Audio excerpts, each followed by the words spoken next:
So magandang umaga na naman sa inyong lahat. So babalik naman ako.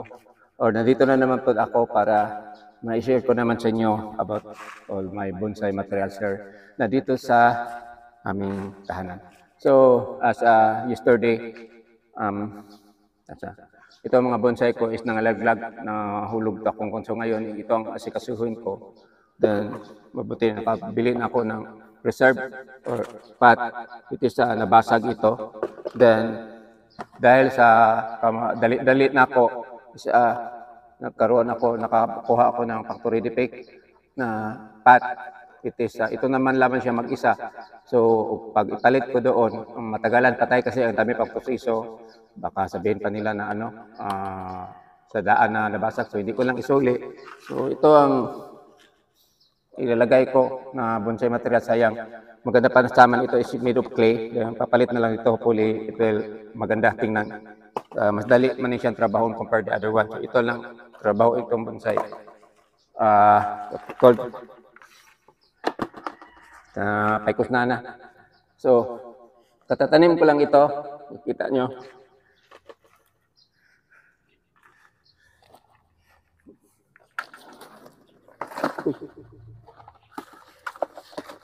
Yan ang itsura ng pot, basag. Yan. So, it look like durable siya, this pot. Pero, kasi dahil siguro sa sobrang yung bigat pagkalaglag ba, kaya nabasag. So, ito ang uunahin ko para ma-share naman sa inyo. Kasi ito napili ko kasi madali lang gawin tapos hindi masyadong mahaba yung video ko. But before we continue with this one, may puntahan tayo. It is my Juniper ba yun? Or mga pine tree family. But it is creeping yung magkamangga ng Juniper. Then, dili sa bahay namin, dito sa lugar namin, hindi ko makapalagbong. So makita ninyo kung anong itsura niya. Punta natin. So, ito yung juniper ko. Makita nyo, dili kayo siya patsada lang tawon. Ito sa cascade. Yung dili lagbong. Kaya ako na na lang nito, isali ko ito isa. Focus natin ha. Yan. So, malapit na mawala yung wire. So, just hope na dili ni siya mamatay pagtanggal ko sa wire. With this one, kasi nalimutan ko. So, yun ang problema yung mga bonsai dito sa bahay.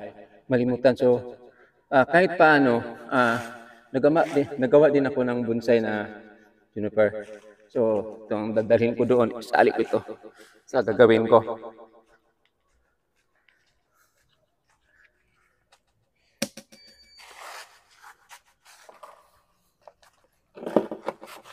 So, dito na tayo.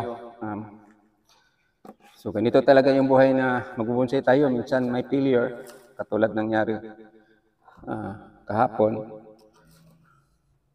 Na mga hulog niya akong bonsai. So siguro sinasadya yun sa nature para magkaroon ako ng pansin sa kanila kasi katulad nito. Sana hindi maputol. Yan, dami ng ugat lumulusot. So kaya napapansin siya. Tumog pa siya. Bababa muna natin itong juniper. So isa sa trabahoin.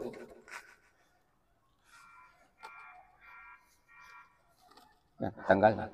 So ito yung pot na basag. Guwapo ra ba? Maganda siya. Pagkapat kasi mukhang mapa. So ito na lang ang lilipatan ko sa kanya. Which is slanting. Then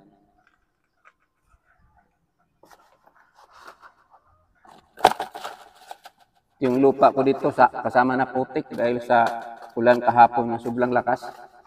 Kaya naligo na lang kami kasi it's how many, mga around 50 years na. Ngayon lang ako nakakaligid balik sa ulan. So diliran ako siya, tanggalan ng ugat. Kay jutay raman pag-ugat.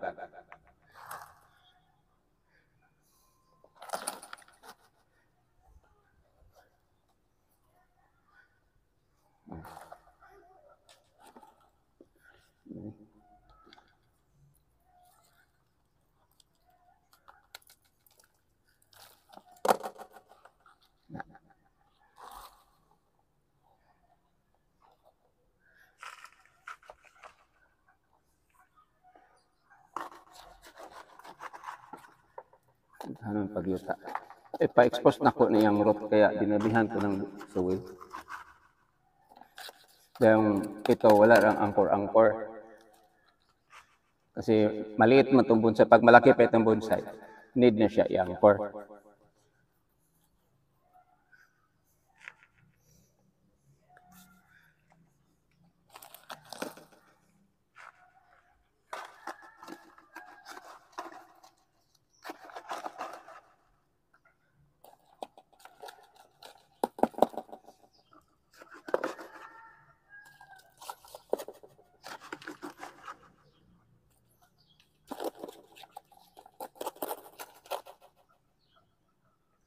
Ayan. So, ang gawin ko nito is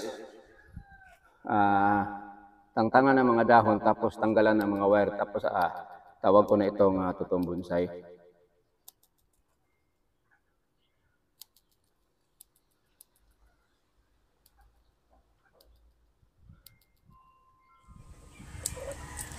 Ang ginawa ko dito is yung tinanggal ko yung dahon na malaki. Pag may makikita akong maliit na dahon, iiwan ko para siguro nga di siya mamatay.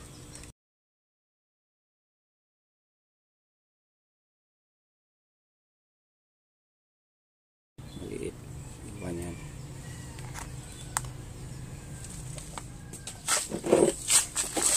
So ito na siya, natapos ko na natanggalan yung mga malaking dahon, tapos mga maliit na lang dahon ang iwan ko.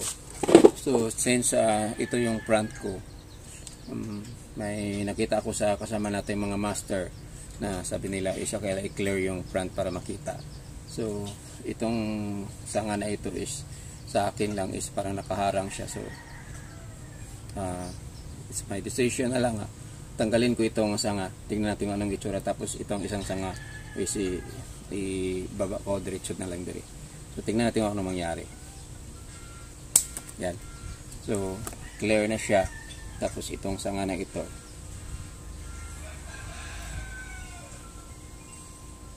yan. Then saan naman to, since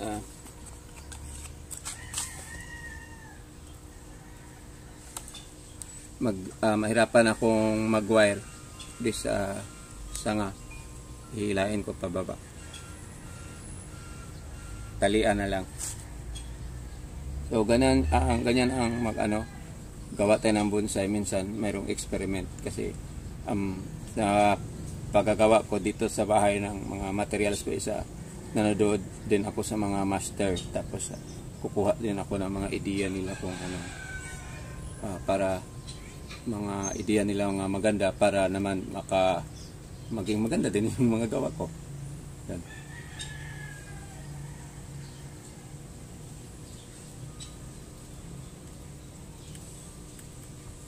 So clear na dito. So dito yung front, kasi kung ilipat dito sa likod, may mga sanga dito nakaharang, so likod siya. Then dito yung front niya. So just hope na maging maganda ito. So for this morning, ito lang masashare ko sa inyo, itong aking Ficus na nalaglag, tapos ilipat ko na sa ibang pot. Then itong juniper, hindi ko na ito masali sa video ko kasi mahaba na yung video ko. So once again, thank you for watching. Have a nice morning ahead of you. Bye bye.